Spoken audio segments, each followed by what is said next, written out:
भगवते वासुदेवाय। नारायणं नमस्कृत्यं नरं चैव नरोत्तमं देवीं सरस्वतीं व्यासं ततो जयमुदीरये। नष्टप्रायेषु भद्रेषु नित्यं भागवत सेवया भगवती उत्तम श्लोके भक्तिर्भवती नैष्ठिकी। श्रीमद् भागवतम स्कंद 2 अध्याय 3 श्लोक संख्या 22। बर्हायते ते नयने नराणाम्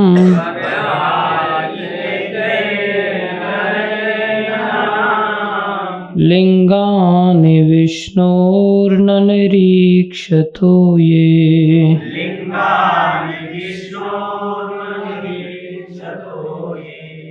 पादौ नृणां तौ द्रुमजन्म भाजौ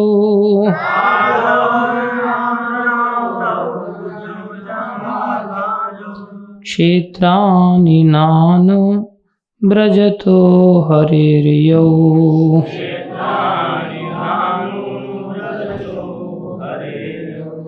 बर्हायते ते नयने नराणाम्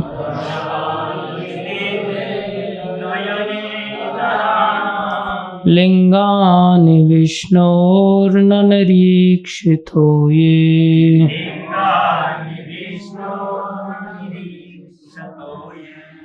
पादौ नृणां तौ द्रुमजन्म भाजौ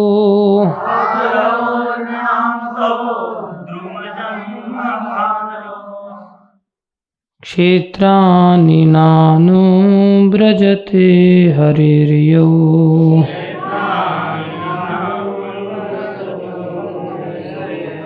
बर्हायते ते नयनाय नराणां बर्हायते ते नयने नराणां लिंगानि विष्णोर्ननिरीक्षितो ये।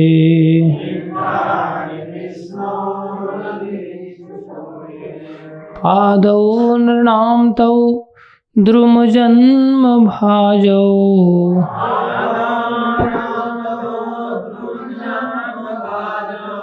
क्षेत्राणि नानो व्रजते हरिर्यौ। व्रजतो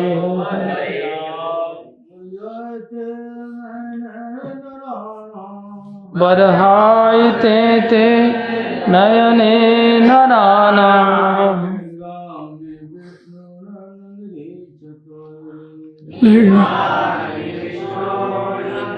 क्षितो ये।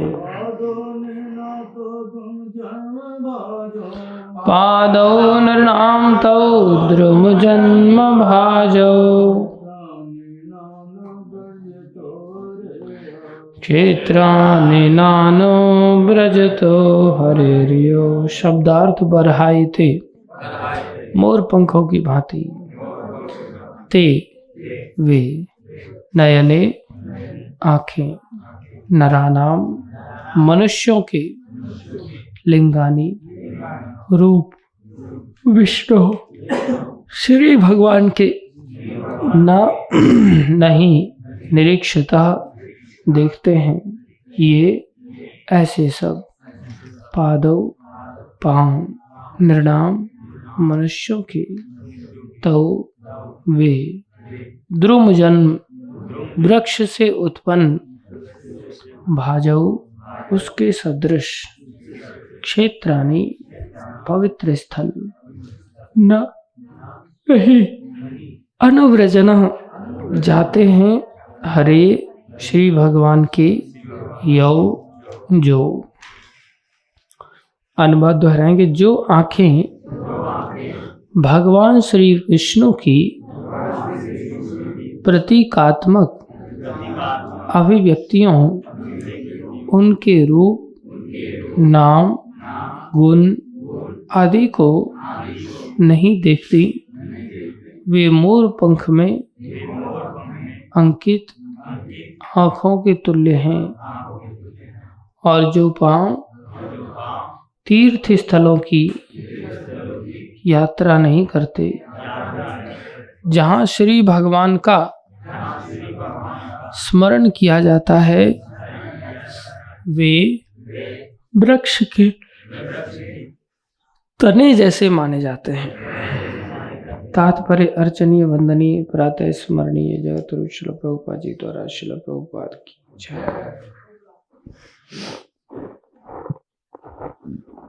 ध्यान से सुनेंगे सभी। विशेष रूप से गृहस्थ भक्तों के लिए, विशेष रूप से गृहस्थ भक्तों के लिए अर्च विग्रह की पूजा की जोर देकर संस्तुति की गई है। जहां तक संभव हो, हर गृहस्थ को गुरु के आदेशानुसार श्री विष्णु के श्री विग्रह की यथा राधा कृष्ण, लक्ष्मी नारायण या सीताराम जैसे स्वरूपों की, या नरसिंह, वराह, गौर निताई, मत्स्य, कूर्म, शालिग्राम शिला या श्री भगवान के किसी अन्य रूप यथा त्रिविक्रम, केशव, अच्युत, वासुदेव, नारायण तथा धूमत, दामोदर आदि की, जिनकी संस्तुति वैष्णव तंत्रों या पुराणों में की गई है, इनकी स्थापना करनी चाहिए और अर्चन विधि के नियमों का कड़ाई से पालन करते हुए पूरे परिवार के साथ पूजा करनी चाहिए। परिवार का हर सदस्य जो 12 वर्ष से ऊपर की आयु का हो, प्रामाणिक गुरु से दीक्षा ले और घर के सारे सदस्य भोर से लेकर रात्रि तक मंगल आरती का आरती, निरंजन, अर्चन, पूजा, कीर्तन, श्रृंगार, भोग, वैकाली, संध्या आरती का पाठ, भोग, रात्रि का शयन आरती इत्यादि करके श्री भगवान की सेवा में लगा रहे।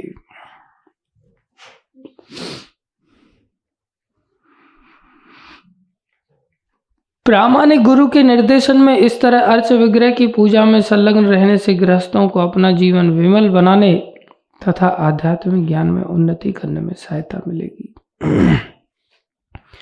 किसी नौसिखिए भक्त के लिए साधारण पुस्तकीय ज्ञान पर्याप्त नहीं है। किताबी ज्ञान सैद्धांतिक होता है, जबकि अर्चन विधि व्यावहारिक है। आध्यात्मिक ज्ञान का विकास सैद्धांतिक तथा व्यावहारिक ज्ञान के मेल से किया जाना चाहिए, क्योंकि आध्यात्मिक पूर्णता प्राप्त करने का यही निश्चित मार्ग है। नव जिज्ञासु भक्त के लिए भक्ति का प्रशिक्षण कुशल गुरु पर निर्भर करता है, क्योंकि वे जानते हैं भगवत धाम जाने के मार्ग में क्रमिक प्रगति करने हेतु शिष्य को किस तरह से लाया जाए। किसी को अपने परिवार का खर्च चलाने हेतु छद्म गुरु नहीं बनाना चाहिए, अपितु उसे कुशल गुरु होना चाहिए, जिससे वह शिष्य को आसन्न मृत्यु के चंगुल से उबार सके। श्रील विश्वनाथ चक्रवर्ती ठाकुर ने गुरु के प्रामाणिक गुणों की व्याख्या की है और उन श्लोकों में से एक इस प्रकार है। श्री विग्रहाराधन नित्य नानाम श्रृंगार तन मंदिर मर्जनादिव युक्तस्य भक्तांश नियुंजतोपि वंदे गुरु श्री चरणारविंदम। श्री विग्रह अथवा अर्चा श्री भगवान का उपयुक्त पूजनीय स्वरूप है और शिष्य को चाहिए को श्रृंगार द्वारा अर्थात समुचित अलंकरण तथा वस्त्रों द्वारा एवं मंदिर मार्जन अर्थात मंदिर की सफाई द्वारा श्री भगवान की पूजा करे। मंदिर की सफाई करना भी भगवान की पूजा है। सोनू इधर आओ अंदर।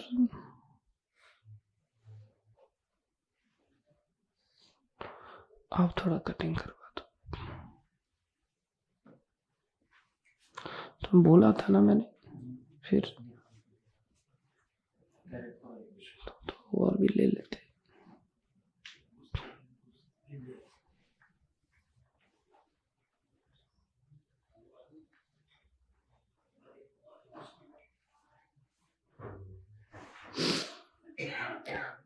अलंकरण तथा वस्त्रों द्वारा एवं मंदिर मार्जन अर्थात मंदिर की सफाई द्वारा श्री विग्रह की पूजा करे। गुरु नव जिज्ञासु भक्त को अत्यंत अनुग्रह पूर्वक स्वयं ही ये सारी बातें सिखाते हैं और धीरे धीरे श्री भगवान के दिव्य नाम रूप गुण इत्यादि की अनुभूति प्राप्त करने में सहायता करते हैं।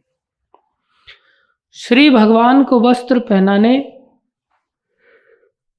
तथा मंदिर को सजाने जैसी सेवा में ध्यान लगाने के साथ ही संगीत में कीर्तन एवं शास्त्रों से आध्यात्मिक उपदेशों के द्वारा ही सामान्य व्यक्ति नारकीय सिनेमा के आकर्षण तथा सर्वत्र रेडियो द्वारा प्रसारित होने वाले भद्दे कामुक गीतों से बच सकता है।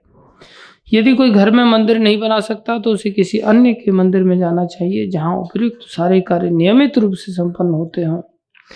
भक्त के मंदिर में जाने तथा श्री भगवान के उदार रूप से अलंकृत विग्रह का दर्शन करने से संसारी मन में आध्यात्मिक प्रेरणा उत्पन्न होगी। मनुष्य को चाहिए कि वे वृंदावन जैसे तीर्थ स्थानों में जाएं जहां ऐसे मंदिर तथा श्री विग्रह पूजन की व्यवस्था रहती है। प्राचीन काल में सारे धनी व्यक्ति, राजा तथा धनी व्यापारी आदि ऐसे मंदिरों का निर्माण षड गोस्वामियों जैसे कुशल भगवत भक्तों के निर्देशानुसार कराते थे। अतः जन सामान्य का कर्तव्य है कि इन मंदिरों का तथा तीर्थ स्थलों में होने व संपन्न होने वाले उत्सवों का लाभ महान भक्तों के पद चिन्हों का अनुसरण करते हुए अनुव्रज उठाएं। मनुष्य को चाहिए कि इन पवित्र तीर्थ स्थलों तथा मंदिरों की यात्रा सैर सपाटे की भावना से ना करे, अपितु उन्हें श्री भगवान की दिव्य लीलाओं से अमर हुआ समझकर तथा ईश विज्ञान जानने वाले व्यक्ति के मार्गदर्शन में करे। यह अनुव्रज कहलाता है। अनु का अर्थ है पीछे पीछे जाना। अतएव यह उत्तम होगा कि मंदिरों तथा तीर्थ स्थानों को देखने जाने में भी गुरु के आदेश का पालन किया जाए। जो इस विधि से यात्रा नहीं करता वह उस अचर वृक्ष के समान है जिसे श्री भगवान ने अचर बने रहने की सजा दी है। मनुष्य की चल फिर सकने की प्रवृत्ति का दुरुपयोग दृश्य देखने या पर्यटन करने हेतु स्थानों की यात्रा करने में होता है। ऐसी यात्रा की प्रवृत्ति का सदुपयोग यही है कि महान आचार्यों द्वारा संस्थापित तीर्थ स्थलों में जाया जाए और उन धनोपार्जन करने वाले व्यक्तियों के नास्तिक प्रचार से भ्रमित न हुआ जाए जिन्हें आध्यात्मिक विषयों का कोई ज्ञान नहीं है।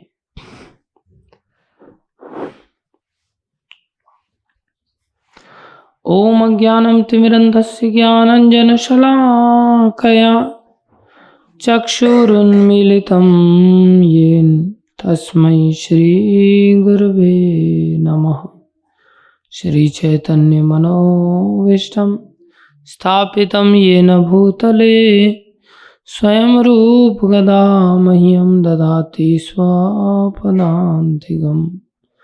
वन्देऽहं श्रीगुरु श्रीयुतापनकमलं श्रीगुरुन् वैष्णवांश श्रीरूपं साग्रजातं सहगना रघुनाथान्वितं तं सेवं साद्वैतं सावधूतं परिजनसहितं कृष्णचैतन्यदेवं श्रीराधा कृष्णपदान् सहगना ललिता श्रीविशाखान्वितांश्च।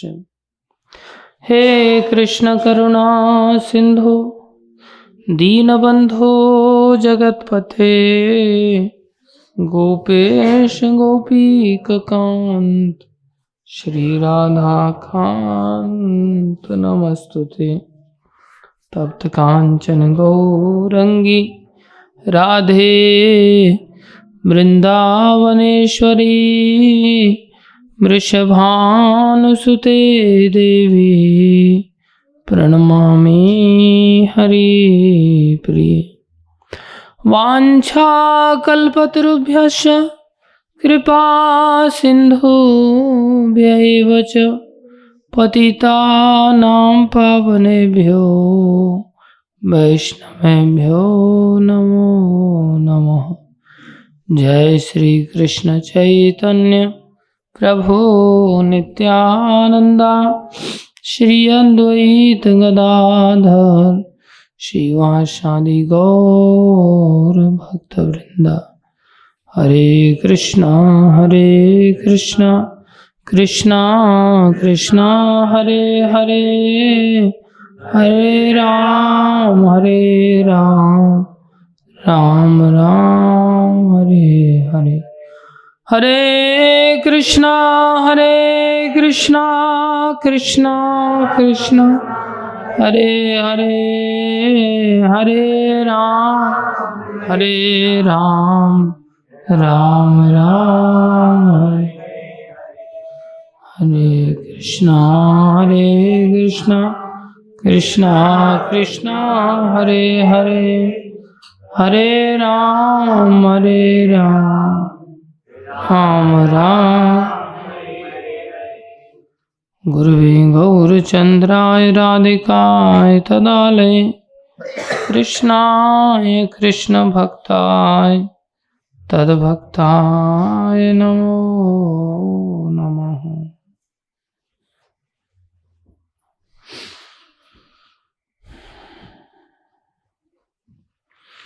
हरे कृष्णा।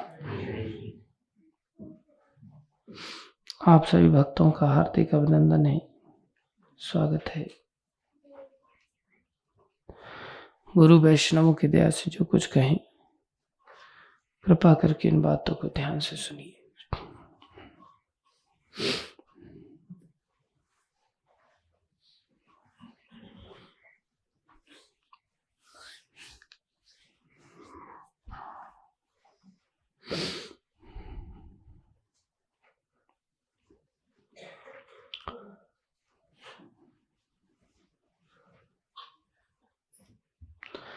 इस अध्याय का शीर्षक है शुद्ध भक्तिमय सेवा,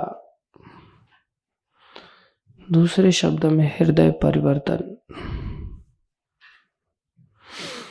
हम सबको हृदय परिवर्तन करने की आवश्यकता है। हम सबको हृदय जैसा हो जाता है, हमें सारा संसार वैसा ही दिखने लगता है।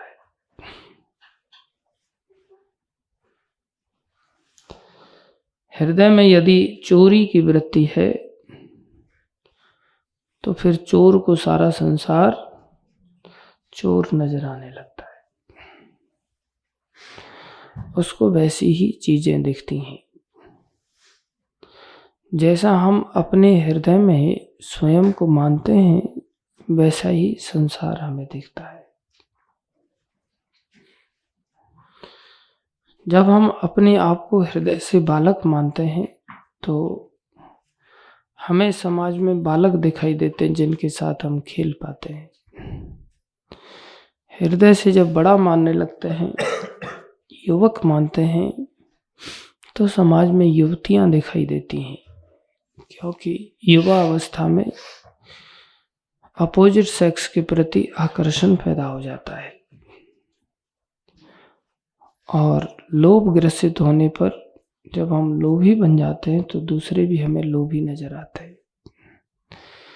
कामी बन जाते तो कामी नजर आते हैं, चोर बन जाते हैं तो चोर नजर आते हैं।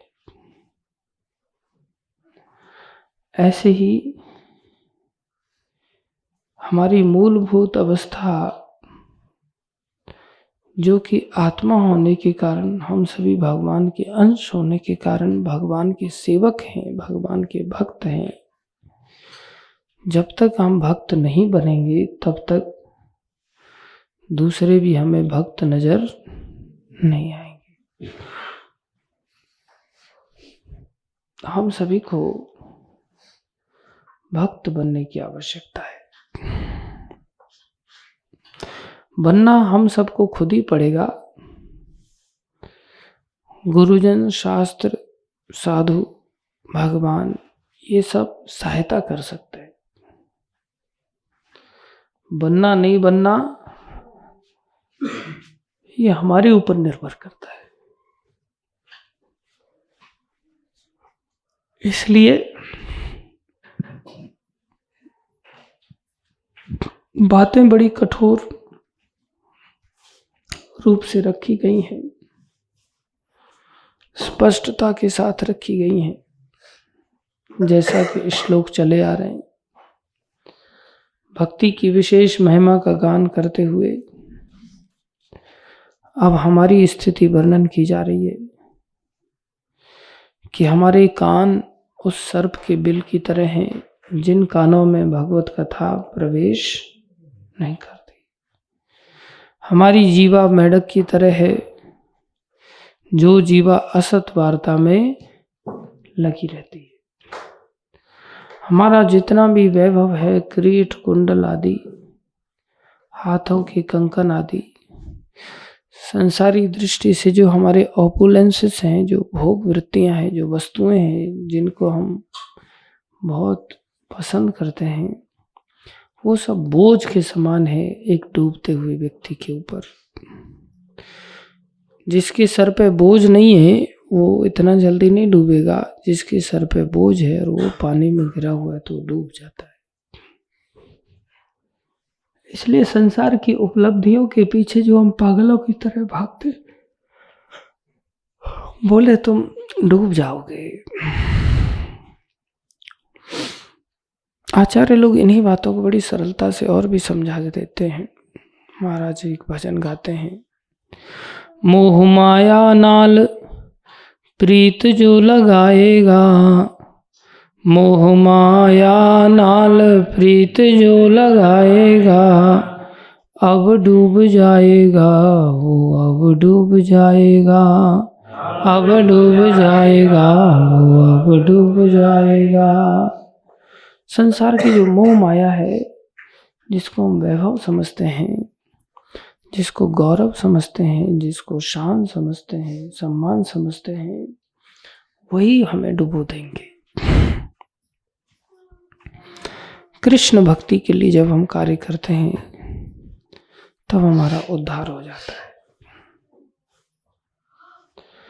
तो बोले कि मुकुट आदि सब वैभव ये सब डुबोने का काम करता है। आज बता रहे हैं कि जो आंखें भगवान ने हमें दी हैं, ये आंखें, ये वो आंखें बन जाएंगी जो मोर पंख के ऊपर दिखाई देती है। मोर पंख के ऊपर आंख का सिंबल होता है, उसमें से दिखाई नहीं देता लेकिन आंख जैसी होती है। ऐसे ही उन मनुष्यों के ये जो नयन है, बरहा, बराही मतलब मोर पंख, बराहे ते नयने नरानाम, जो नयन है मनुष्यों के ये बराहेते हो जाएंगे, अर्थात केवल नाम मात्र की आंखें होंगी, इनका कोई सेंस नहीं है, कोई यूज नहीं है। यदि भगवान के दर्शन नहीं करती आंखें, लिंगानि विष्णुर न निरीक्षतो, ये जिससे कोई व्यक्ति भगवान विष्णु के रूप का दर्शन नहीं करता। बोले उसकी टांगों का क्या होगा? बोले उसके पादौ निर्णाम तौ द्रुम जन्म भाजौ, अर्थात द्रुम जन्म मतलब वृक्ष के समान।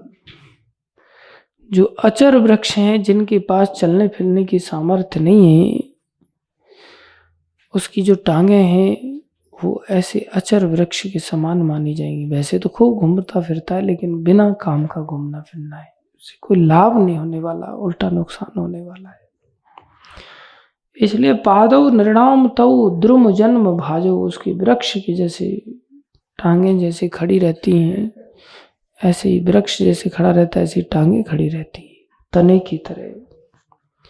अगर उसकी टांगे क्या नहीं करती, क्षेत्रानी हरे रियो, हरि के क्षेत्रों का दर्शन करने नहीं जाती, लेकिन वहाँ नहीं जाती, लेकिन कंडीशन लिख दिया वहाँ, ब्रज तो चलना, अर्थात इन टांगों का एक ही उपयोग है, चलना।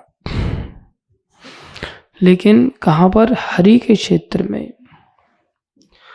हरि के क्षेत्र भगवान की लीला स्थली, भगवान का धाम आदि, ये सब जगहों पर चलना चाहिए, दर्शन करने चाहिए। लेकिन यह विशेष बात बताई, अनुब्रजतो, ब्रजतो नहीं, अनुब्रजतो, अर्थात किसी के पीछे पीछे चलना होता है, अकेले नहीं चलना होता। अकेले जाते हैं हमें कुछ प्राप्त नहीं होता। प्रायः सब लोग थोड़े समय गुरुजनों का, वैष्णवों का सम्मान करते हैं, 2-4 जगह घूम घाम लेते हैं, 2-4 जगह की कथाएं सुन लेते हैं और फिर अकेले ही विचरण करते रहते हैं। वो ठीक नहीं। सदा सदा के लिए हमें उनका सम्मान करना होता है। हम अकेले विचरण इसलिए करने लगते हैं, फिर हमको लगता है अब तो हम ही गुरु बन गए, अब हम ही लोगों को दर्शन कराएंगे। बहुत जल्दी हम महान बन जाते हैं, यही हमारा दुर्भाग्य है। और फिर हम लोभ के शिकार होते हैं। दर्शनार्थी लोगों से लक्ष्मी संग्रह करते हैं। हमने ही खुद उस धाम की, भगवान की लीला स्थलियों की महिमा को नहीं जाना। जीव गोस्वामी का जो चरित्र चल रहा था, उन्होंने भी गौरांग महाप्रभु की लीलाओं का दर्शन किया, लेकिन किसके साथ? किसके साथ? नित्यानंद प्रभु के साथ। प्रभुपाद जी जब यहाँ आते थे तो उनको जैसे ही पता चलता था उनके गुरुदेव भक्ति सिद्धांत महाराज वृंदावन में आए हैं, तब वो वृंदावन आते थे और वृंदावन में लीला स्थलियों का दर्शन करते थे।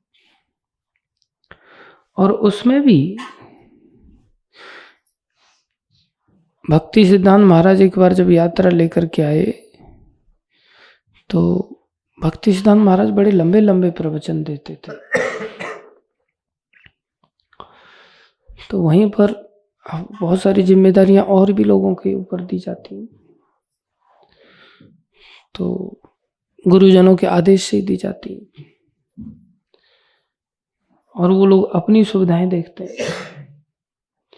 अभी जैसे प्रायः जब यात्राएं निकलती हैं तो एक मुख्य व्यक्ति के नाम से निकलती। जैसे इलेक्शन जब लड़े जाते हैं तो मुख्य व्यक्ति जिसको लोग पसंद करते हो उसका चेहरा सामने रख दिया जाता है, तो लोग उसको देख करके वोट देते हैं। ऐसे ही कोई व्यक्ति होता है, उसका नाम रखा जाता है कि हाँ ये महाराज के साथ सानिध्य में यात्रा कीजिए या ये प्रभु जी के सानिध्य में यात्रा कीजिए। अब यात्रा का प्रसादम का ऑर्गेनाइजर कोई और होता है, दर्शन कराने के लिए कोई और ऑर्गेनाइजर होता है। उसका काम होता है कि ट्रांसपोर्ट प्रॉपरली हो जाए, उधर उन लोगों का काम होता है प्रसादम प्रॉपरली हो जाए। कुछ लोगों का अकोमोडेशन की जिम्मेदारी होती है, वो अकोमोडेट करते हैं, कुछ लोग दर्शन कराते हैं। प्रायः ऐसा देखा जाता है जिसके निर्देशन में दर्शन करने के लिए यात्रा निकली गई थी, बोले वो व्यक्ति को डोमिनेट कर दिया जाता है मैनेजमेंट के लोगों के द्वारा, और वो लोग अपनी सुविधा अनुसार उसको, आपको यहाँ प्रवचन देना इतनी देर का देना है, ध्यान रखना इससे ज़्यादा नहीं हो जाए। फिर वो पूरी, क्योंकि उनको अपनी सुविधा देखनी होती है कि भाई प्रसाद लेट हो जाएगा, फिर बस वाले को दिक्कत हो जाएगी, फिर ये हो जाएगा वो हो जाएगा, सब अपनी सुविधा से चलते हैं।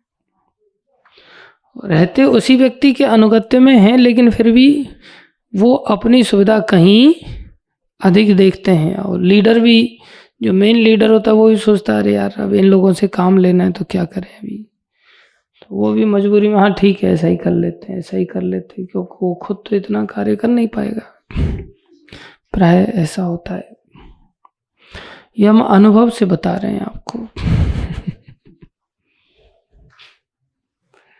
तो उसमें सबसे ज़्यादा चिड़न जो होती है ना मैनेजमेंट के लोगों को, वो भाषण देने वाले से होती है प्राय, कि उसका कोई ऊपर तो कोई है नहीं और समय सीमा कोई होती नहीं कई बार उसके पास, तो लोग चिड़े रहते हैं, कई बार तालमेल बनता नहीं इतना, जबकि उसी के नाम पर यात्रा निकलती है।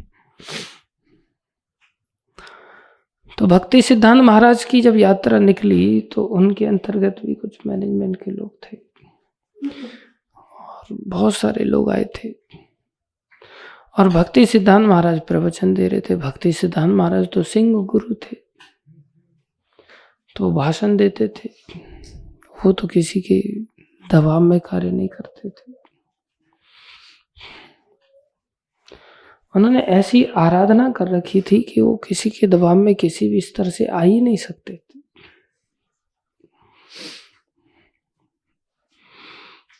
तो एक दिन कथा चल रही थी, बहुत सारे भक्त लोग बैठे हुए थे, तो एक मैनेजमेंट का व्यक्ति आया, वो आकर के कहा, चलो चलो चलो सब लोग चलो, जो शेष शाही के दर्शन करना चाहता है, शेष शाही भगवान नारायण के दर्शन करना चाहता है, दर्शन स्थल के लिए 15 किलोमीटर पैदल चलना पड़ेगा, चलो चलो चलो चलो, कोई चलना चाहता है चलो। भक्ति सिद्धांत महाराज प्रवचन दे रहे हैं और बिल्कुल डूब करके प्रवचन देते थे,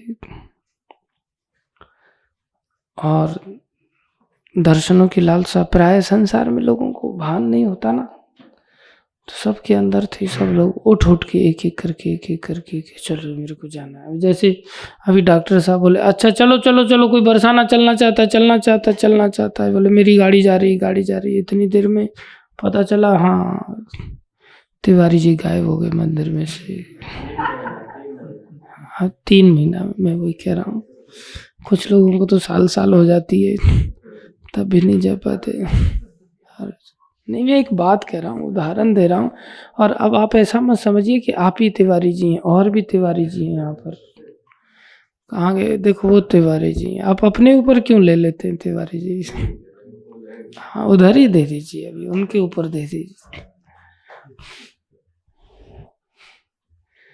तो कई बार ऐसा होता है कि आदमी की चलो चलो में तैयार हो जाते हैं लोग।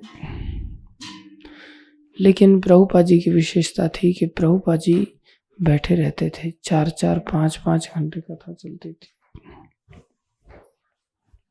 डंडा रखा करो, यहाँ जो सोता है उसको कम से कम जगाया जा सकते, उसको अभी भी होश नहीं।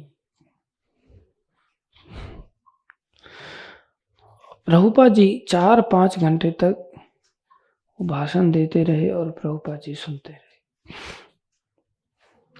प्रभुपाद जी दर्शन करने के लिए उठ के नहीं गए। ये अनुब्रज तो कहलाता है। ये क्या कहलाता है? अनुब्रज तो कहलाता है।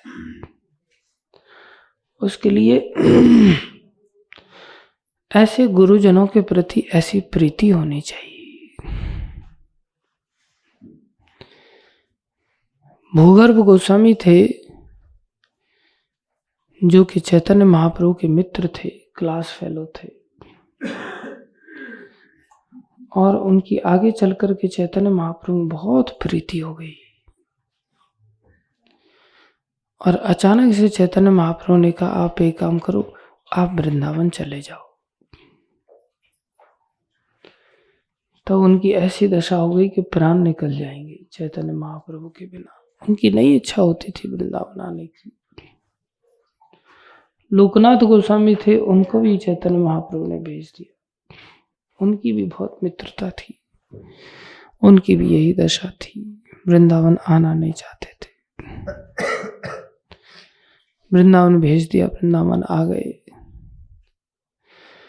और उनको पता चला कि चैतन्य महाप्रभु वहां से निकल करके दक्षिण भारत की यात्रा के लिए निकले हैं। तो चैतन्य महाप्रभु की दर्शन की इच्छा से उन्होंने वृंदावन छोड़ा और दक्षिण यात्रा में पहुंच गए, दक्षिण भारत पहुंच गए। और वहां जाकर के पैदल पहुंचे, और वहां जाकर के पता चला कि चैतन्य महाप्रभु वृंदावन के लिए निकल गए। अब ऐसा तो होता नहीं था कि हाँ भाई फोन पर तुरंत बात हो जाए, मैं यहाँ पहुंचा हूँ तुम यहाँ पहुंचे हो। फिर भी सेटिंग नहीं हो रहा है तो बोले व्हाट्सएप पे लोकेशन सेंड कर दो। सब बराबर मिलन हो जाता था, गाड़ी घोड़ा हर तरफ चलते थे, पैदल जाते जाते। कई मार्ग होते थे, कई पगडंडियां होती थी, राजमार्ग भी होते थे, वन के मार्ग भी होते थे। चैतन्य महाप्रभु के बारे में जैसे ही पता चला कि वो वृंदावन चले गए, दक्षिण भारत पहुंचकर फिर उन्होंने तुरंत बिना दक्षिण भारत में कोई तीर्थ स्थल का दर्शन किए, कहीं दर्शन करने के लिए नहीं गए। आदमी सोचता है अब अपन गुजरात आई गए तो चलो द्वारका के दर्शन कर लेते। चलो इधर के दर्शन कर लेते, उधर के दर्शन कर लेते। ये सिर्फ भटकी आत्माओं के काम होते हैं, ऐसा कुछ प्राप्त नहीं हो पाता। वानर वृत्ति है। तुरंत वहां से चल पड़े वापस, ओहो वृंदावन में चलो दर्शन होंगे चैतन्य महाप्रभु के। फिर वहां से पैदल पैदल वृंदावन वापस आए। जैसे ही वृंदावन वापस आए, पता चला कि महाप्रभु यहाँ से वृंदावन से निकल गए पुरी की ओर। कई महीनों की यात्रा करके आए। जब पता चला पुरी की ओर चले गए, तो फिर वृंदावन से पुरी की ओर यात्रा चालू करने लगे। और जैसे ही सोचा कि कल के दिन सुबह सुबह निकल जाऊंगा, रात्रि हो गई थी। रात्रि को महाप्रभु स्वप्न में आते हैं और चैतन्य महाप्रभु कहते हैं, ऐसा मत करो, आप वहीं पर रुको, मैंने आपको वहीं पर रहने का आदेश दिया है। आप लीला स्थलियों का प्रकाशित करो और मैं स्वयं ही आपके पास आऊंगा। ऐसा चैतन्य महाप्रभु ने दर्शन देकर के मना कर दिया। अब बताओ, उनको वृंदावन में कहीं घूमने की इच्छा हो सकती? कोई इच्छा नहीं थी उनकी, केवल चैतन्य प्रेम में ही पागल रहते थे। इसलिए अनुव्रज तो कहलाता है। सबसे पहला काम है कि हमें किसी का अनुगत्य स्वीकार करना चाहिए, सबसे पहला काम। उसके बाद ब्रजन चालू करना चाहिए, और फिर ब्रजन इस स्तर तक पहुंच जाना चाहिए कि परिब्रज का आचार्य बन जाए। इतना घूमे कि जैसे प्रभुपाद जी परिब्रज का आचार्य बन गए। सारी पृथ्वी के 14 बार चक्कर लगा दिए। ये ब्रजन होता है, ये कल्याणकारी ब्रजन होता है। बाकी जो ब्रजन है वो कुत्ते बिल्लियों वाला ब्रजन है कि बस भटक रहे, सेंसलेस होकर के भटक रहे, कोई मीनिंग नहीं। बोले ऐसे लोगों के सामर्थ्य तो है टांगों में, लेकिन फिर भी वो अचर हैं,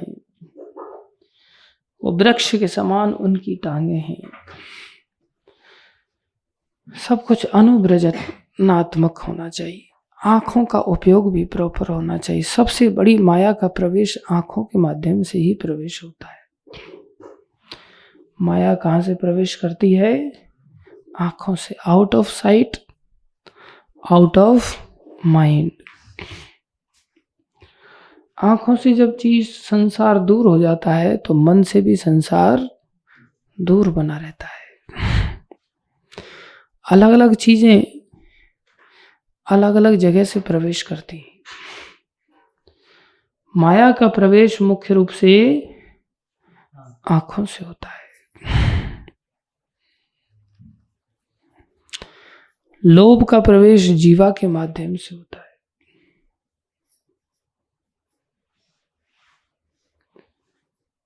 ईर्ष्या का प्रवेश कानों के माध्यम से होता है। जब तक हम कानों से सुनते नहीं किसी के बारे में, उससे राग द्वेष नहीं होता। राग द्वेष कानों के माध्यम से अधिक बढ़ता है। इसलिए माया का प्रवेश अच्छा, तो आंखें खोल के रखो ना फिर, जिससे योग माया का प्रवेश हो जाए। अभी तो भक्ति का क्षेत्र है, अभी आंखें बंद करने की क्या जरूरत है? अभी थोड़ी ना सिनेमा चल रहा है यहाँ। हम लोग भगवान के दर्शन भी करेंगे ना सामने खड़े होकर के, तो भी आंख बंद करके करेंगे। अरे सामने आंखें खोलो। आंख बंद करके तो ऐसे जैसे अंदर ध्रुव महाराज की तरह साक्षात दर्शन हो रहे हो जैसे। भगवान ने विग्रह अवतार ही लिया है दर्शन लेने के लिए। उनमें और उनके विग्रह में कोई अंतर नहीं होता। विनम्रता पूर्वक भगवान का जब दर्शन करेंगे तो माया के दर्शन की वृत्तियां खत्म हो जाएंगी, अपने आप खत्म हो जाएंगी। जब भगवत कथा सुनेंगे, भगवत कीर्तन श्रवण करेंगे, तो संसारी कामुक गीतों को अपने आप ही छोड़ पाएंगे। नहीं तो छूटेगा नहीं, कभी नहीं छूटेगा। लेकिन दर्शन की परिपाटी खुद की नहीं होनी चाहिए। प्रभु मैं रात को 12 बजे जगता हूँ, आप मेरे को रात को 12 बजे दर्शन देना, पटाख से पट खोल दिए और दर्शन कर लिए, नहीं। आचार्यों के अनुगत्य परिपाटी से चलना चाहिए। जब चाहे तब दर्शन खोल दिया, जब चाहे तब दर्शन बंद कर दिया, ऐसा नहीं। दर्शन जो है वैसे तो जो आचार्यों ने सिद्धांत दिए हैं, समय सीमा दिया है, उसी के अनुसार खुलने और बंद होने चाहिए। हम अपने आलस्य के अनुसार भगवान के दर्शन खोलते और बंद करते हैं कई बार। ये साक्षात भगवान है और ये भगवान की सैद्धांतिक सेवा के साथ साथ व्यवहारिक सेवा कहलाती है। इन दोनों के कॉम्बिनेशन से ही भक्ति में वृद्धि होती है। हम केवल शास्त्र पढ़ते हैं, शास्त्र सुनते हैं और व्यवहार में क्रियात्मक नहीं है, कुछ करते नहीं है, तो शास्त्र हमारे दिमाग से ऐसे ही उड़ जाएंगे जैसे कि मटके में थोड़ा सा दरार पड़ जाने से सारा पानी उसका रिस जाता है। उसके पास कोई ज्ञान नहीं रहेगा, बहुत ही जल्दी उसका सब कुछ खत्म हो जाएगा। इसलिए क्रियात्मक भी है कार्य, इसको करना चाहिए। क्या करना चाहिए? बोले भगवान की हर प्रकार की सेवा करना चाहिए। प्रभुपाद जी ने तात्पर्य में इतना विस्तार से इस बात को समझाया है। और कई बार लोगों के दिमाग में ये भी रहता है कि अरे हम कोई बाबा जी थोड़ी हैं कि भगवान की सेवा करेंगे। बाबा जी लोग भगवान को भोग लगाएं, प्रभु जी लोग भगवान को भोग लगाएं, भगवान का श्रृंगार करें, तो यही लोगों का काम होता है। हम तो गृहस्थी हैं, हमारे पास तो बच्चे हैं, पत्नी है, परिवार है, नौकरी है, चाकरी है, ये सब काम करना होता है हमको। प्रभुपाद जी ने इसका खंडन किया है। ब्रह्मचारी लोग तो प्रचार कार्य के लिए होते हैं, जगह जगह लोगों को ग्रंथ वितरण करने के लिए होते हैं, जगह जगह लोगों को कथा सुनाने के लिए होते हैं, प्रचार प्रसार के लिए होते हैं। मंदिर आदि की जो सेवाएं होती हैं, जिसमें डीटी वर्शिप प्रमुख रूप से, ये सारी सेवाएं गृहस्थ भक्तों को संभालनी होती, उनको हर चीज सीखनी होती। सुबह मंगल आरती, अब होता क्या, गृहस्थ भक्त लोग कई बार, प्राय प्रभुपाद जी ने बल दिया है सबके घरों में विग्रह होने चाहिए, और कोई भी विग्रह रख सकते हैं। प्रभुपाद जी के पास वराह मूर्ति थी, नहीं, भक्ति सिद्धांत महाराज के पास वराह मूर्ति थी, उनकी वो आराधना करते थे, भगवत आराधना करते, इतने महान वैष्णव होकर के भी। हम सभी राधा कृष्ण ही चाहते हैं सबके सब, उनसे बाकी अवतारों की तो सेवा ही नहीं करना चाहते कोई। किसी भी अवतार रूप की सेवा अगर गुरुजन हमें प्रदान करें तो हमें उनकी सेवा करनी चाहिए, चाहे वो शालिग्राम शिला है, गिरिराज शिला है, या भगवान की अन्य विग्रह मूर्ति हैं, लेकिन होने चाहिए विष्णु अवतारी। उनकी सुबह से ही सब साधना चालू होना चाहिए, और वो भी यहाँ तक वर्णन कर रहे हैं कि वो भी अकेले नहीं, परिवार के सारे सदस्यों को लेकर के पूजा अर्चना करना चाहिए। आदमी सोचता परिवार के सारे सदस्य जैसे नोट कमाने लग जाएं तो कितना खुशी मिलती है ना। बस अब सब सेटल हो गया, अब कोई टेंशन नहीं रहा, ये भी नोट में लग गया, ये भी नोट कमाने में लग गया, ये भी नोट कमाने में लग गया, ये सब मोह माया का चक्र है। बोले ये सब नरक हो जाएंगे होलसेल में। बोले ये भी नरक हो गया, थोड़े समय बाद कहेंगे ये भी नरक हो गया, ये भी नरक हो गया, सब नरक हो जाएंगे।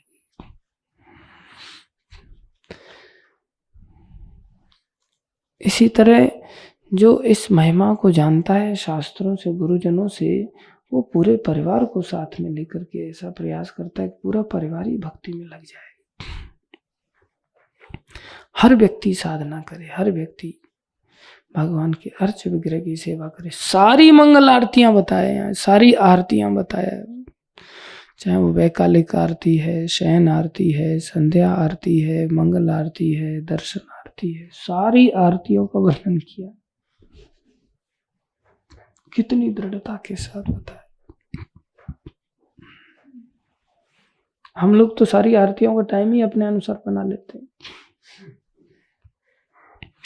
भोग सामग्री भी अपने अनुसार लगाते हैं। आज हमें ये पसंद है इसलिए आज ये भोग लग रहा है, आज ये पसंद है इसलिए आज ये भोग लग रहा है। घरों में गृहस्थी लोग प्राय अपनी इच्छा अनुसार वस्तुएं बनाते, भगवान को भोग लगाते। ऐसा नहीं होता, भगवान के लिए भोग बनते हैं और फिर बाकी सब में बांटे जाते हैं। मान लो अगर कोई घर का सदस्य ऐसा व्यवहार कर रहा है कि वो सब साथ में नहीं आ पा रहा है, तो प्रभुपाद जी ने ये दिखाया स्वयं कि उनकी पत्नी उनका सहयोग नहीं करती थी। प्रभुपाद जी ने पत्नी का त्याग कर दिया। प्रभुपाद जी अपना लेखन करते रहते थे और उनकी पत्नी बेड पर बैठ करके बिस्किट और चाय की चुस्की लेती रहती थी। एक दिन प्रभुपाद जी ने कहा, तुम्हें चाय चाहिए या हम चाहिए? तो मजाक में उन्होंने सोचा कि ऐसे ही पूछ रहे, उन्होंने कहा मैं चाय तो नहीं छोड़ सकती। प्रभुपाद जी समझ गए और प्रभुपाद जी ने घर छोड़ दिया।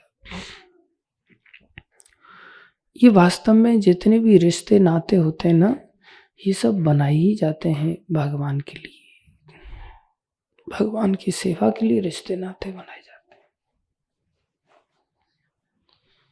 रिश्ते नातों का और कोई अर्थ ही नहीं, यही डुबोने वाले भी हैं और यही एक दूसरे का उद्धार भी कर सकते हैं।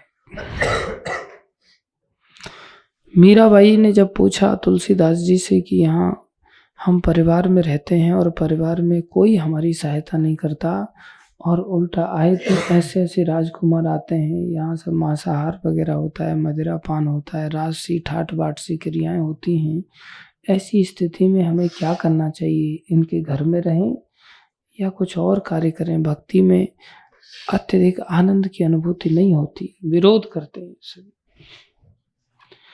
तब तुलसीदास जी ने बड़ा सुंदर उनको उत्तर दिया, एक पद लिख करके उन्होंने कहा, जाके प्रिय न राम वैदेही, न राम वैदेही, जाके प्रिय न राम वैदेही, न राम वैदेही, तजिए ताहि कोटि बैरी सम, तजिए ताहि कोटि बैरी सम, यद्यपि परम स्नेही, यद्यपि परम स्नेही। परम स्नेही क्यों नहीं है कोई व्यक्ति? हरि बोल।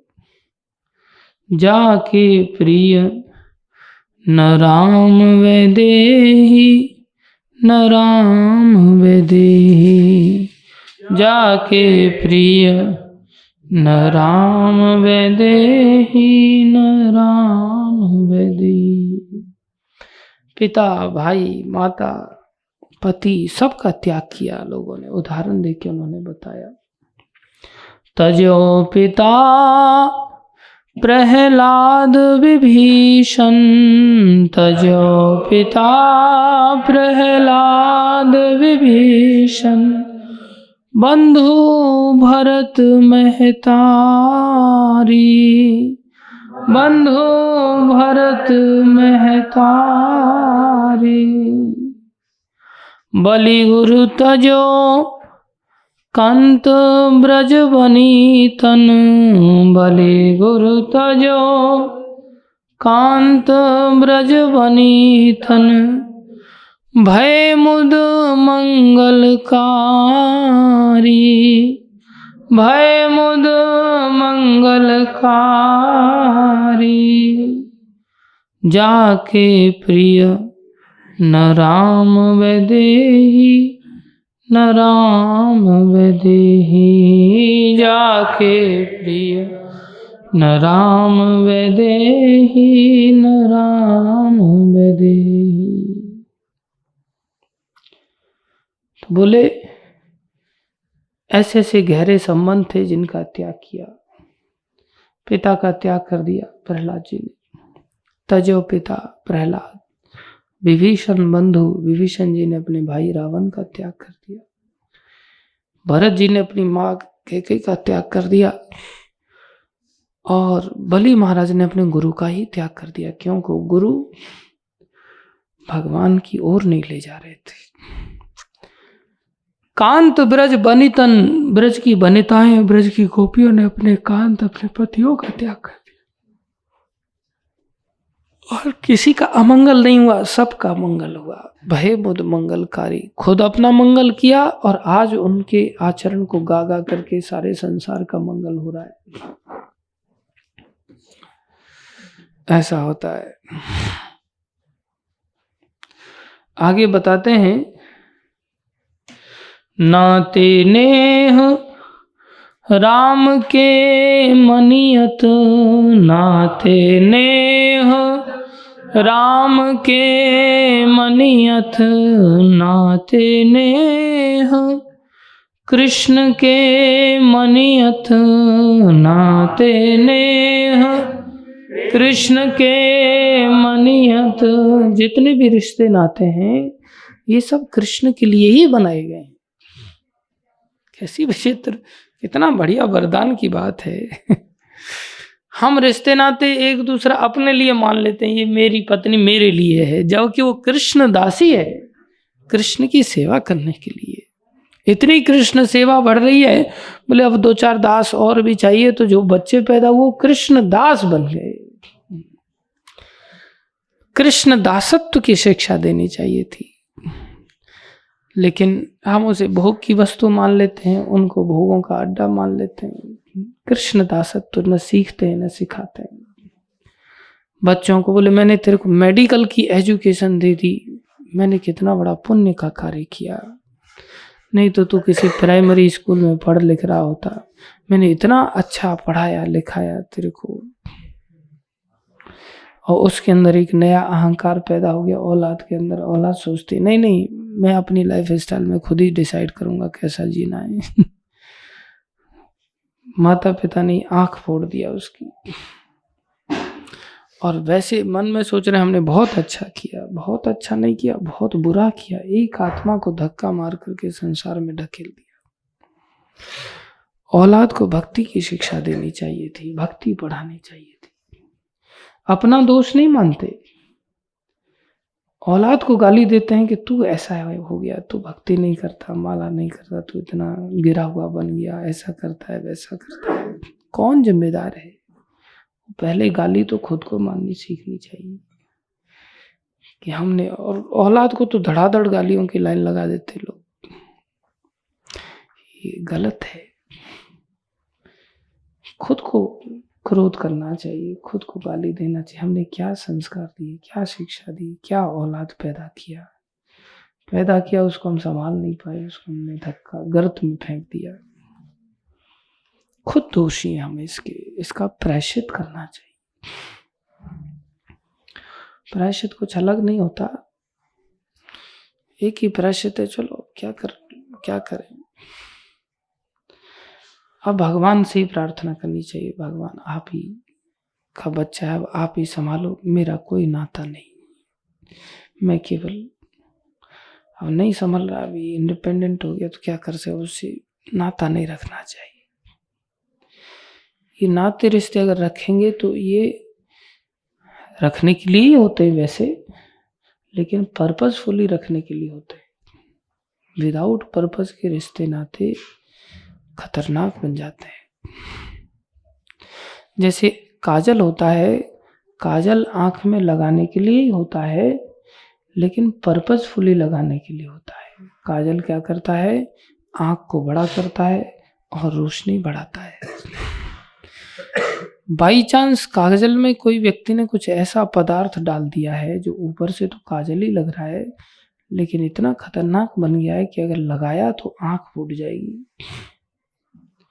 अब आंख फूटने चली जाए, ऐसी स्थिति में फिर कोई कहेगा कि काजल तो लगाने के लिए होता है इसलिए लगा लेना चाहिए? नहीं, वो मूर्ख है। इसलिए आंख का काजल लगाने का उद्देश्य तभी सफल माना जाएगा जब जिस उद्देश्य के लिए काजल बनाए वही उद्देश्य पूरा कर रहा हो तो इसलिए कहते हैं उदाहरण देकर के, नाते नेह राम के मनियत, नाते नेह राम के मनियत। रिश्ते वहाँ भी प्रेम होता है, और किसी का रिश्ता नहीं जुड़ा है, किसी से प्रेम हो गया है तो प्रेम भी रिश्ता बांध देता आगे चल करके। दोनों एक दूसरे के पूरक हैं।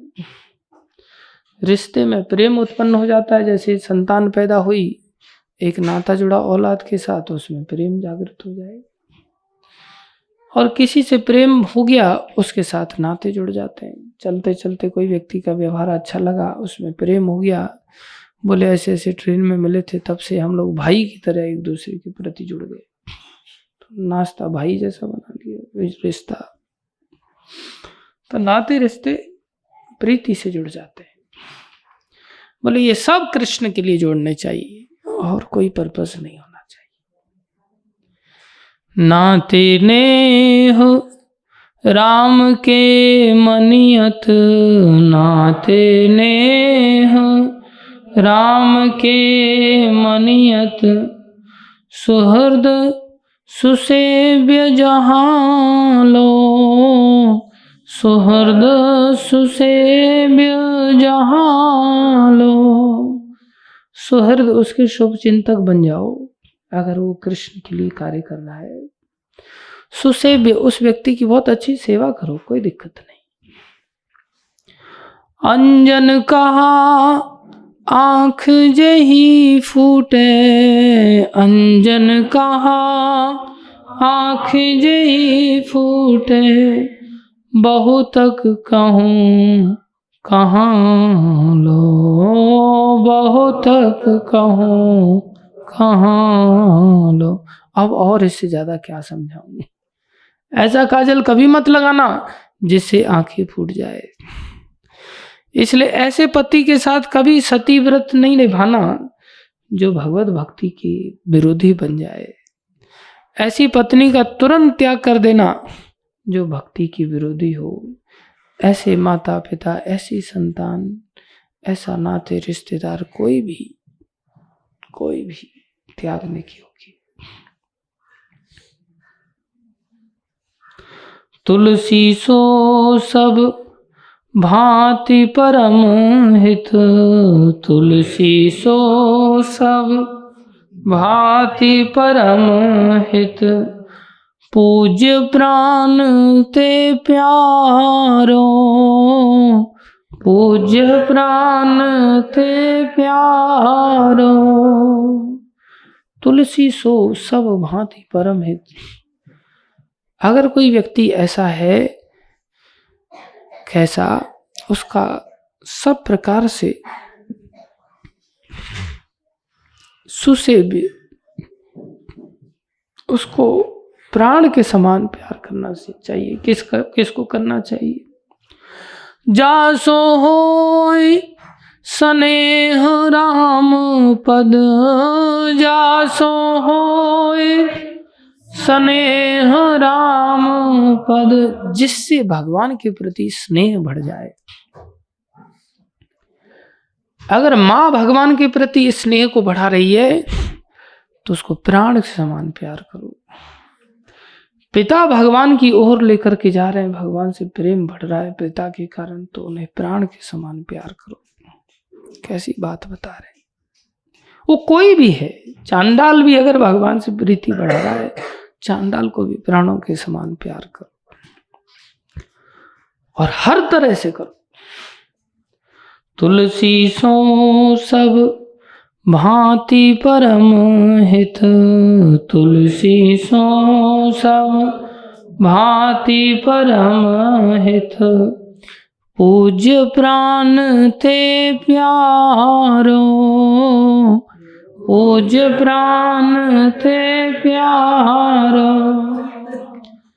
जासो होय स्नेह राम पद, जासो होय स्नेह राम पद, ए तो मतो हमारो, ए तो मतो हमारो। हमारा मत तो यही कहता है। अगर तुम हमसे पूछना चाह रहे हो तो आप एक काम करो, परम से परम स्नेही क्यों नहीं है और भगवान से अगर प्रेम नहीं है उसका, तो उसका करोड़ दुश्मनों की तरह त्याग कर दो। और कोई दुश्मन ही क्यों नहीं है और वो अगर कृष्ण से प्रीति बढ़ाने में सहायक बन रहा है तो उसकी प्राण के समान सेवा करो, पूजा करो। पूजा में क्या क्या आता है वही प्रभुपाद जी ने बताया। पूजा में बोले जीव को चाहिए, ये भक्ति मार्ग तो विमलता का मार्ग है ना, तो बोले किस व्यक्ति को बड़ी कड़ाई से लगा देना चाहिए। बोले परिवार की किसी सदस्य की आयु अगर 12 साल हो जाए, कितनी साल हो जाए, कंपलसरी कर देना चाहिए, उसके लिए इंतजार नहीं करना चाहिए। और थोड़ा बड़ा हो जाएगा तब सेवा कर पाएंगे, और थोड़ा बड़ा हो जाए तब सेवा कर पाएंगे। 12 साल का होते ही उसे पूरी तरह से भगवत सेवा में लगा लेना चाहिए, सुबह से लेकर के रात्रि तक। उसको प्रामाणिक गुरु से दीक्षा लेकर के, और प्रत्येक सदस्य नहीं, सारे सदस्यों को ही मंगल आरती से निरंजन अर्चन पूजा कीर्तन श्रृंगार भोग वैकाली संध्या आरती पाठ, ये पाठ भागवत आदि का ये भी है। बहुत सारे लोग घर गृहस्थी ज्यादातर थोड़ी आरती कर लेते हैं, घंटी हिला देते हैं, एक आध आरती किसी ने कर लिया तो कर लिया और वो भी धक्का मेल गाड़ी चलती है, तू दिया जला दे, तू दिया जला दे, तू भोग लगा दे, तू भोग लगा दे, तू घंटी बजे। उठाए नहीं अभी तक तूने, एकदम दादागिरी दिखाते, भगवान को उठाया नहीं तूने। बोले मैंने नहीं उठाया। क्यों नहीं उठाया? मैं नहाया नहीं हूँ। अच्छा उसको बोल दे वो नहा लिया, वो उठा देगा। सब ढूंढते हैं कौन नहा लिया है, कौन नहा लिया है ऐसी लीलाएं चलती रहती। जब भैया अपना कल्याण स्वयं करना पड़ेगा। इससे क्या हुआ, एकदम से को रीतियों से आदमी बाहर आ जाता है। हम देहरादून में थे, एक व्यक्ति के घर पे गए, बहुत बड़ा आदमी था, तो वो कहता है प्रभु जी अब हमारे घर में पॉजिटिव एनर्जी जागृत हो गई है। मैंने कहा भाई अच्छी बात है पॉजिटिव। मैंने सोचा कि अभी इसके यहाँ भक्त लोग आना चालू हो गए इसलिए शायद ऐसा कह रहा है। मैं हाँ भक्ति का प्रताप ऐसा ही है। नहीं प्रभु जी भक्ति की बात नहीं है। मैं बोला फिर कौन सी बात है यार? बोले जब से हमने घर में कुत्ता रखा है ना, तब से हर व्यक्ति को बांट दिया गया है सेवाएं। सुबह कुत्ते को ये नहलाएगा, उसके बाद खाने का व्यवस्था नाश्ते का कुत्ते का ये करेगा, उसके बाद कुत्ते को कपड़े ये पहनाएगा, उसके बाद कुत्ते को टहलाने के लिए लेके जाएगा। पहले हम लोग एक दूसरे के प्रति तू मैं करते रहते थे और झगड़ा करते थे। जब से कुत्ता आया है ना तब से झगड़े खत्म हो गए हमारे में। कैसे? बोले हर व्यक्ति कुत्ते में लगा रहता है बोले अब किसी को फुर्सत ही नहीं कुत्ते की सेवा करने से। कुत्ते ने इतना सेवा मिला। जब कुत्ता भी सेवा देकर के लोगों को झगड़े से बचा सकता है तो भगवत सेवा करने से क्या नहीं होगा बताओ। घर के सारे सदस्य अगर भगवत सेवा में लग जाएं, घर का मीनिंग ही वो होता है। लेकिन हम लोग कई बार नहीं लगते। फिर क्या कह रहे हैं प्रभुपाद जी यहाँ कि भक्ति का मतलब, पूजा का मतलब यही नहीं होता कि केवल हम किताबें पढ़ें। किताबी ज्ञान सैद्धांतिक होता है, प्रिंसिपल्स होते हैं। Principal for what? पॉकेट में रखने के लिए, खोपड़ी में रखने के लिए। उसको अप्लाई करना पड़ेगा, उसके लिए व्यवहारिक होना पड़ेगा, उसके लिए कार्य करने पड़ेंगे। कार्य क्या करना चाहिए? उसको प्रशिक्षण कुशल गुरु देता है और आसन्न मृत्यु से उसको बाहर निकाल लेता है। तो उसको क्या क्या चीजें सिखाई जाती हैं ध्यान दें। उसको भगवान का श्रृंगार करना सिखाया जाता है, उसको विग्रह आराधना सिखाई जाती है, उसको साफ सफाई करना सिखाया जाता है, मंदिर मार्जन सिखाया जाता है, ये सब करना चाहिए। लेकिन हम लोग इतने इतने इतने गिरे हुए हैं कि अपनी बेडशीट भी मार्जन नहीं कर सकते जिस पर हम 8-10 घंटे गुजारते हैं खुद की, भगवान का क्या मार्जन करेंगे। इतने इतने इतने गिरे हुए हैं कि जिस बनियान को हम सुबह से लेकर के दूसरे दिन सुबह तक पहनते, 24 घंटा पहनते हैं, वो बनियान को भी ठीक से धो करके संभाल करके नहीं रख सकते। क्या गिरी हुई अवस्था है। बाल्टियों में कपड़े सड़ते रहते 2 दिन 3 दिन, उसके बाद फिर रस्सी पर टांगने के लिए भी ताकत नहीं रहती, हैंगर पे कपड़े टंग जाते हैं, वहीं बाथरूम में ही हैंगर पे टप टप टप टप करके निचुड़ करके बिल्कुल सिकुड़ी हुई ऐसे कपड़े, फिर कुर्ता बिल्कुल सिकुड़ा हुआ ऐसे सूख के मिलेगा 4 दिन बाद। वो दशा है जीवों की। और कह दो ना भाई थोड़ा साफ सफाई रखा करो, थोड़ा जहाँ रह रहे हो कम से कम। कुत्ता भी अपनी जगह पर जिस जगह पर रहता है वो पूंछ से झाड़ करके रहता है, पैरों से मिट्टी साफ करके रहता है। तुम कुत्ते को तो कम से कम मत क्रॉस करो। वैसे तो कुत्ते से ऊपर उठ जाओ, नहीं उठ सकते तो कुत्ते के बराबरी पे तो रहो, नहीं उठ सकते तो अरे उससे नीचे तो मत गिरो यार, ये बड़ा खतरनाक है। इसलिए व्यवहारिक रूप से कार्य करना सीखना चाहिए, और व्यवहारिक रूप से भगवान की सेवा, भगवान का मंदिर बन रहा है, भगवान का रसोई बन रहा है, राधा रानी का रसोई बन रहा है, उसमें किसी को अगर कहा जाए थोड़ा झाड़ू लगा दे तो आदमी से मैं वहां झाड़ू क्यों, तो लेबर का काम, तुम्हारा काम उस रसोई में से भोजन बन करके भोग लग गया है, बस प्रसाद पाने का काम है। तो धूर्तता है, हम लोग समझ नहीं पाते। मंदिर का प्रत्येक कोना कोना हमारी जिम्मेदारी पूर्वक कार्य करना सीखना चाहिए, सेवा करनी चाहिए, साफ सफाई करनी चाहिए। ये सब अनुग्रह करते हुए गुरुजन सिखाते हैं, जो हमें अच्छा नहीं लगता, लेकिन वो उनकी कृपा है कि हमको ये सारी बातें सिखाते हैं। और ये जब तक नहीं सीखेंगे ना, तब तक हमारे हृदय में से काम निकलेगा नहीं, ये काम बना रहेगा।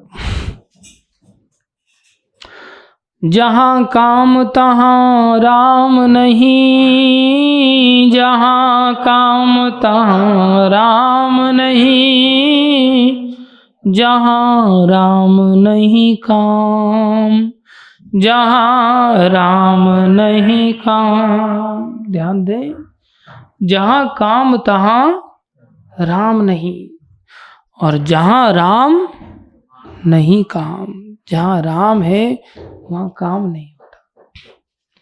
लेकिन हम इसको पलट लेते हैं, अपने अनुसार शब्द बना लेते हैं। हम सोचते हैं ये ठीक है, जहाँ काम तहाँ राम नहीं, जहाँ काम तहाँ राम नहीं। सही बात है, जहाँ काम है वहाँ राम नहीं। जहाँ आराम नहीं काम हम सोचते हैं जहाँ राम नहीं काम, जहाँ राम नहीं है वहाँ काम है।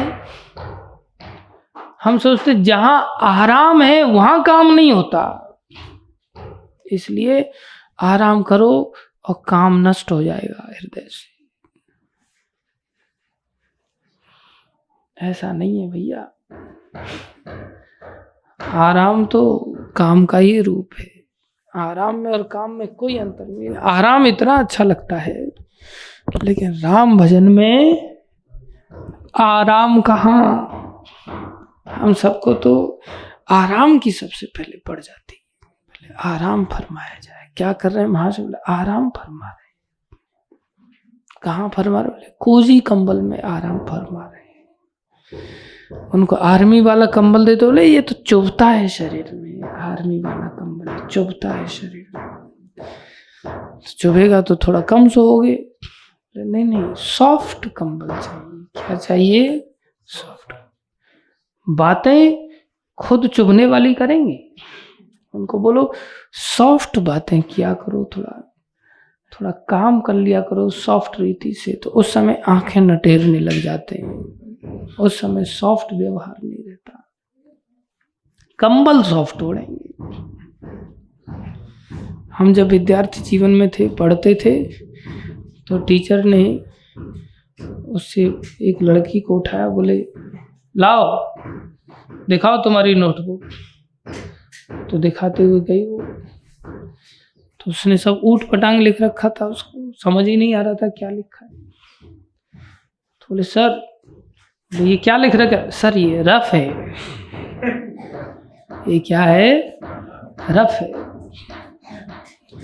तो बोले हाँ, बाल काटेगी फेयर, सूट पहनेगी फेयर, क्रीम पाउडर लगाएगी फेयर, और काम करेगी रफ। वो वाला हिसाब किताब हम लोगों का होता है। बाकी सब काम एकदम फेयर रहेंगे,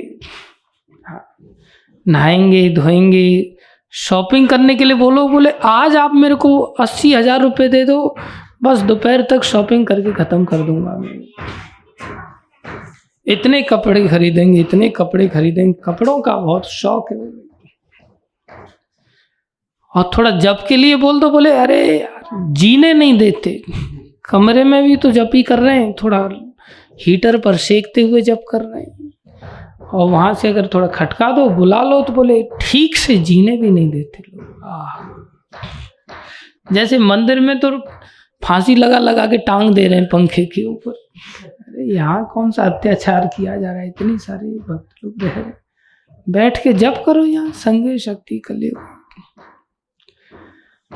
ऐसे किसी को थोड़ा सेवा सिखा दो ना भैया, थोड़ा सा इस काम को सीख लो। संसार में भी 2 रोटी के लिए लोग कितने कितने काम सीखते हैं, कितने कितने काम सीखते हैं। कल एक व्यक्ति पलस्तर करने के लिए आया, मैंने पूछा क्या क्या काम जानते? बोले प्रभु बहुत काम सीखे। इतने सारे काम क्यों सीखे? बोले सब रोटी कमाने के लिए। प्रभु जी क्या करें, पता नहीं कौन सा सिक्का चले, कौन जानता है मार्केट में किसकी अचानक से वैल्यू हो जाए, इसलिए सब काम सीखे।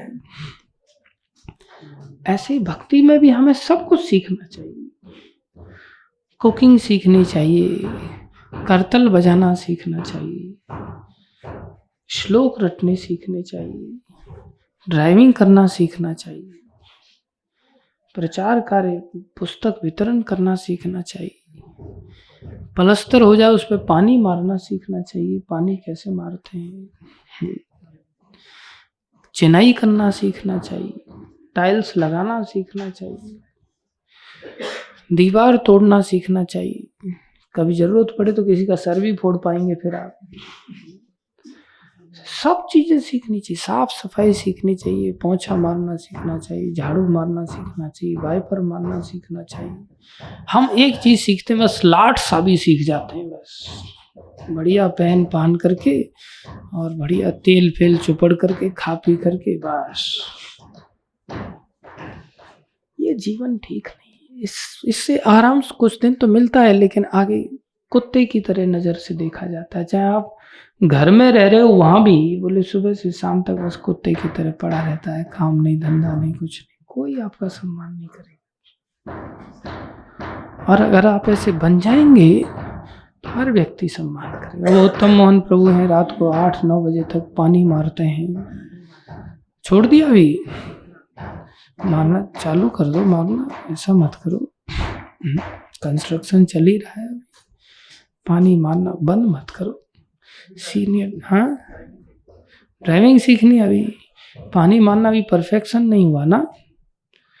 आपको लग रहा होगा कि आप परफेक्ट होगे, लेकिन मेरे को पता है कि अभी आप इतने परफेक्ट नहीं हो। तो सीख लो पहले परफेक्ट रूप से इसको, फिर ड्राइविंग सिखाएंगे आपको, चिंता मत करो।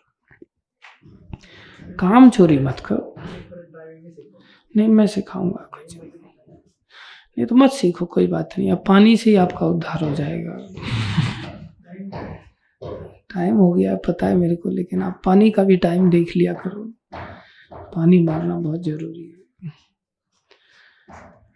पानी मारोगे तो कंस्ट्रक्शन टिका रहेगा, नहीं तो टपक जाओगे एक दिन उसी के अंदर, ड्राइविंग धरी रह जाएगी। इसलिए पानी मार के पहले बढ़िया मकान दुकान बना लो अच्छी तरह से भगवान का, ठीक है। और भी भक्त लोग हैं, सब काम अच्छी तरह से करते हैं। मैं देखता हूँ हमारे विकास प्रभु हैं, एकदम से बूट फूट पहन करके टक टक टक टक जाते हैं, टाइल फाइल लेकर के आते हैं, उसको सब मसाला वसाला सब तैयार करके दे देते हैं। बहुत अच्छी बात है।